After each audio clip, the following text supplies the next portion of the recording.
Cyberpunk, The Flame That Remains. Written and read by Ethan Taplin. Chapter 21, The Hollow Quiet. Night City, 2075. For a long, stunned moment, no one moved. Then, Liv exhaled a shaky breath, dropping her scalpel. Mael sagged against the wall, clutching his ribs with bloodied hands. Even Astrid's eyes dimmed, green emerging from golden light as she allowed her blade to lower. "It's over," Mael rasped, his voice barely more than a whisper. But Ares didn't relax. He turned his head, watching Sophie. She hadn't shifted an inch since Ursa fell. Her monowire still dangled from her hand, chest rising and falling in an unnatural, gasping rhythm. Her gaze was fixed straight ahead at the wall. She didn't look at Ursa's body, didn't look at her companions. She just stared. Something in Ares' stomach twisted and froze. "Sophie," he said, stepping toward her carefully. No response. He reached out, his hand brushing her arm, and felt no change. No recognition. Not even a flicker in her eyes. His throat tightened. "Liv," he called, voice cracking. "Get over here. Something's wrong." Silence fell as Liv scrambled to his side. She held a hand out to stop him as he reached for Sophie's shoulder. He acquiesced, lowering his hand and taking a step back as Liv carefully looked Sophie over. He felt his heartbeat quicken. His mind began to race. "What happened?" The words forced their way out before Liv could possibly have an answer. "Is she hurt? Hacked?" He couldn't keep the questions from spilling out. "Is she—" Liv's hands moved quickly, brushing Sophie's sweat-drenched hair back, checking her pulse, her eyes, the scorched port behind her ear. Her brow knit tight. "Pupils are blown," she muttered, then pressed two fingers just under Sophie's jaw against her carotid artery. After only a second, she pulled away. "Finn!" "Too fast. I can't count her heart rate." Ares' chest constricted. "What does that mean? Is she crashing?" "Not crashing. Burning." Liv tugged Sophie's torn yukata down off her shoulders, allowing the robe to slip off and fall to the floor, and pressed her hand against the base of her spine. Then she bent and grabbed Astrid's stolen knife from Ursa's hand. She pulled the ROM suit away from the nape of Sophie's neck and began to cut the fabric away, revealing Sophie's bare back, the metal plates along her spine, and several glowing green lights. "Her Sandevistan's still on." The words hit like a round to the gut. Ares felt the floor tilt beneath him. "Still on? She's just standing there!" Liv shook her head sharply. "That's the problem. She isn't shutting down. She's caught in it somehow. It's quickening her perception and every metabolic function. In effect, it slows time around her. She's standing still, but from her perspective, so are we. That is, if she can even see us." Ares blinked, disbelief tightening his jaw. "That doesn't make sense. The implant can't just trap her like this." Liv's lips pressed into a thin line. "I know. The Sandevistan doesn't choose. But Sophie's always been terrified of it. Afraid of what it did when it was first implanted and what it might do every time she uses it. If she's lost control, it might not be the hardware, though. It might be her head. I don't know for sure." Astrid's voice slipped in, low and grave. "The worm's jaws have closed. This is the feast of Nidhogger. She has fallen into the same madness as Asgard and Svartalfheim." Ares turned on her, fists clenched, anger breaking through his fear. "You think this is cyberpsychosis? Don't you dare!" Mael was on his feet and almost to Ares when Astrid gestured for him to stop.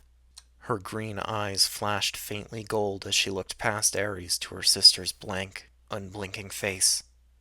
"Yes, she is caught between the torments of the machine and of her own mind. To her, the world is ash and silence.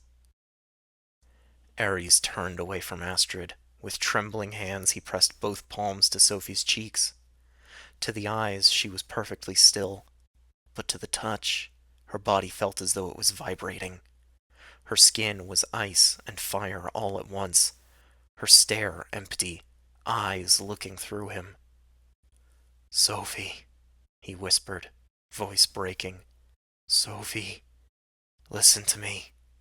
Whatever it feels like in there, you're not alone. Do you hear me? You are not alone." Her chest kept rising too fast. Her pupils remained unfocused and glassy. There was no flicker of response, no breath that sounded like her own. He leaned closer, forehead almost to hers, his voice cracking again. "Come back. Please. Don't let this take you. Not now. Not after everything. Look at me, Sophie. Look at me." Fear clawed at his ribs. It wasn't just the fear of losing her in this moment. It was the fear of losing everything they were. Sophie wasn't just the woman he loved. She was one of his closest friends, his sharpest ally, the only person who made the chaos of working with the Wirehounds feel like it was worth it. He'd been preparing to leave Night City before he met her, and by the time he was finally ready, he realized he couldn't. Every long night on patrol, every firefight in the streets, every nerve-wrenching meeting with Biteback or the other alphas, they were worth it now because he knew she'd be around afterward to make jokes and eat unreasonably spicy noodles with. She wasn't just someone he leaned on, nor did she need to lean on him anymore, but he could no longer imagine what he would do if she were absent. She had become the heart of everything he believed he could still be. The thought of that flame going out, of being left standing in the wreckage alone, made his chest tighten until he couldn't breathe. If she slipped away now, he wasn't sure how much of himself would survive without her. He shut his eyes, whispering through clenched teeth, "Please, Sophie, don't leave me in the dark. Not like this." Ares' forehead pressed against Sophie's as he whispered, almost like a prayer, "Don't leave me." She didn't stir. "Sophie, it's Liv. You hear me? You saved me, twice now. I'm not letting you go. Not like this. You don't get to throw yourself away." Liv's hands wrapped around Sophie's midsection as she pulled her into a hug from behind. Astrid's voice followed, softer but no less certain. "Flameborn, your fire was never yours alone. We carry it with you. We stand at your side. Do not give in to the worm's hunger." She had one of Mael's arms over her shoulder and was helping him stand as he held his ribs with the other. His voice was low. "I failed you before, Sophie. But not this time. I won't stand by this time. You're not alone." Ares felt his throat tighten again as their words filled the room. Not magic words, not a key to unlock her prison. Just love. Raw and imperfect, all pressed into her silence. He kept holding her cheeks, adding his voice to theirs. "You hear that, Sophie? We're all here. Every one of us. We're not letting go." For a long, unbearable moment, Sophie's chest still heaved too fast. Her eyes remained unfocused. Then something shifted. The vibration of her body slowed. The breath she drew wasn't shallow panic, but a stuttering gasp, like surfacing from deep water. Her eyes fluttered, not quite focusing, but moving. Her lips parted. A rasp of breath shaped into words so faint he almost missed them. "Ares, I'm here." Ares wept.